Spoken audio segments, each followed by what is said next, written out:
பண் ராகம்னு ரெண்டு இருக்கு.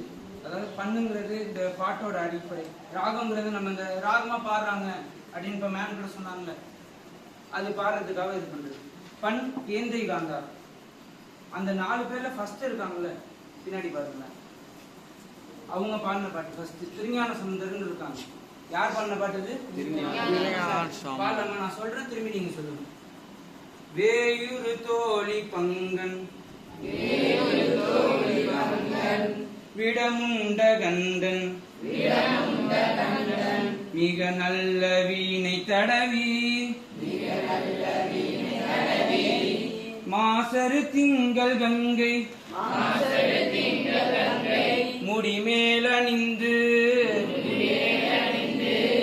என் உளமே புகுந்ததனால்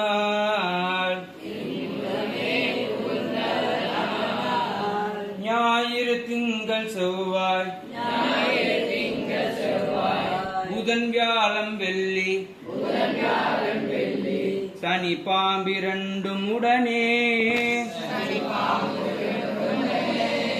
ஆசரு நல்ல நல்ல அவை நல்ல நல்ல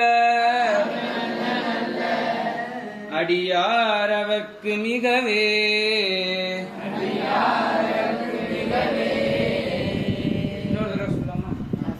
வேயுரு தோழி பங்கன் விடமுண்ட கண்டன் மிக நல்ல வீணை தடவி மாசரு திங்கள் கங்கை முடிமேல் அணிந்து என் உளமே புகுந்ததனால்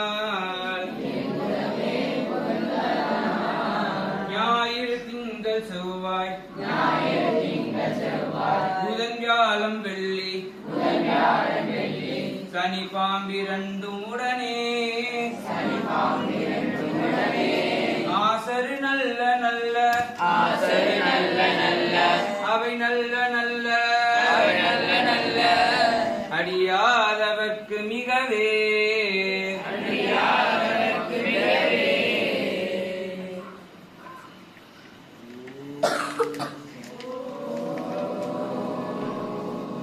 நூத்தி 55வது பிறச்செங்கல் துண்ணி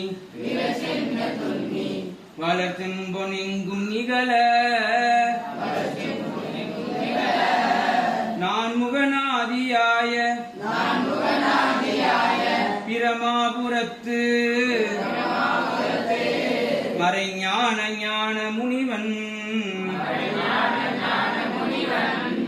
தானூறு கோலும் நாளும்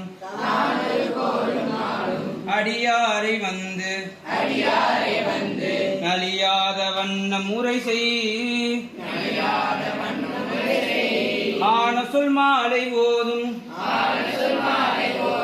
அடியார்கள் வானில்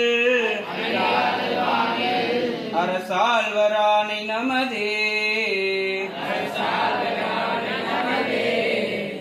இதுல கடைசி வரைக்கும் என்ன அர்த்தம்னு வச்சுங்களேன், இந்த நம்ம பாட்டு இந்த பாடுறோம்ல, இந்த பாட்டை பாடுறதுனால மேல, அதாவது மேல் லோகத்துக்கு போனதுக்கு அப்புறம் அரசு ஆள்றது ஆணை நமக்கு உண்டு அப்படிங்கறத திருஞான சம்பந்தர் சொல்றாரு.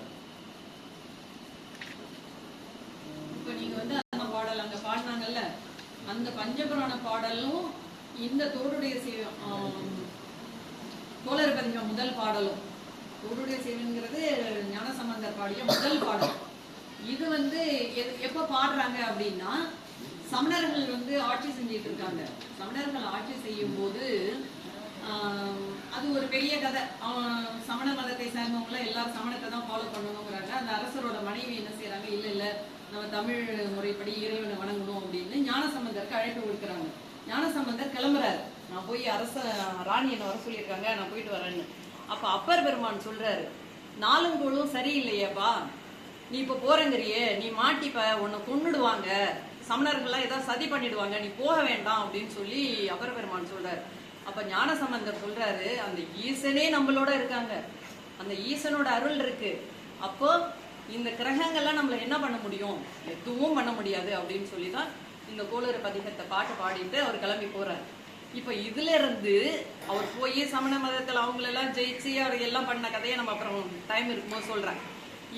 இப்ப நம்ம என்ன பண்ணணும்னா, நீங்க எதுக்காக இருந்தாலும் பரீட்சை எழுதுறதுக்காக மட்டும் இல்ல, உங்க வீட்டுல யாருக்காவது உடம்பு சரியில்லை, இல்ல ஒரு பண கஷ்டம் இருக்கு, அப்பா அம்மாவுக்கு பண கஷ்டம் இருக்கு, வீட்டுல ஒரு கல்யாணம் காட்சி தடையா போயிடுதுங்கிறாங்க, ஆனா ஒண்ணும் இல்ல வயல்ல நாத்து நட்டுருக்காங்க, ஐயோ என்னடா விளையுமா விளையாதான் பயந்துட்டு இருக்காங்க அப்படின்னா, நீ ஊருக்கே நாசமாயிடும், நீ இந்த பதிகத்தை படிச்சுட்டு இருந்தேன்னா உனக்கு 10 மூட்டை நெல்லாவது கிடைச்சிடும். நிச்சயமா சத்தியமா ஞானசம்பந்தர் சத்தியம் பண்ணி சொல்றாரு, இந்த பாட்டை நீ பாடினா எனக்கு நல்லா நடக்கும். அதே மாதிரி என் வாழ்க்கையில பல இடத்துல சத்தியமா சொல்றேன், இது நல்லது நடந்திருக்கு. எங்க கிளம்புனாலும் எது தடையா இருக்கும், எதுவுமே இல்லாம இருக்கும்னு சொல்லிட்டு நான் இப்ப வேண்டிட்டு நான் கிளம்புவேன். இப்ப என்னோட ஃப்ரெண்ட்ஸ் எல்லாம் கேட்பாங்க, ஆமா இந்த பாட்டை பாடிட்டு நீ கிளம்புனகிற, உன் கார் வராங்க பிரேக் கிடக்கு, அடுத்து நீ பஸ் ஏறி போன, உனக்கு என்ன தடையில நீ கொடுங்க. என் கார் ஆக்சிடென்ட் ஆக வேண்டியது, வெறும் டயர் பஞ்சரோட நின்று இருக்கும். உண்மையிலேயே இது வந்து நீங்களாம் ஒரு சாமியே இல்லைங்கிறவங்க சொல்றது. எனக்கு இந்த வருஷம் தூங்குனது ஒருத்தர் வந்து சொன்னாரு, நீங்களும் உங்க ஹஸ்பண்டுக்கும் ஒரு 2 வீலர் ஆக்சிடென்ட் இருக்குங்க, 2 ஆக்சிடென்ட் இருக்குங்க அப்படின்னு. நான் அதுல இருந்து இந்த கோளறு பதிகத்தை எப்பெல்லாம் நேரம் கிடைக்குதோ அப்பெல்லாம் படிச்சுக்கிட்டே இருக்கேன். நான் ஒன்னும் இல்ல, நாங்க 2 பேரும் இப்படி வந்துட்டு இருக்கோம், ஒரு பையன் இந்த 6 வண்டி ஓட்டுவாங்கல்ல, அதே மாதிரி ஒரு பெரிய வண்டி, சீட்டு உயரமா இருக்கு, அந்த கம்பெனி பேர் கூட தெரியல, அந்த 2 வீலர்ல அங்க வரோம். என்ன பேரு? அப்படியா? R15. அந்த வண்டியில இப்படி அப்படியே இந்த முட்டி கால ரோட்ல தேஞ்சிரும் போல இருக்கு, அப்படி வளைச்சி இந்த பக்கம் வளைச்சி அவ்வளவு தூரத்தை இந்த பையன் அப்படி வரான்னு நினைச்சு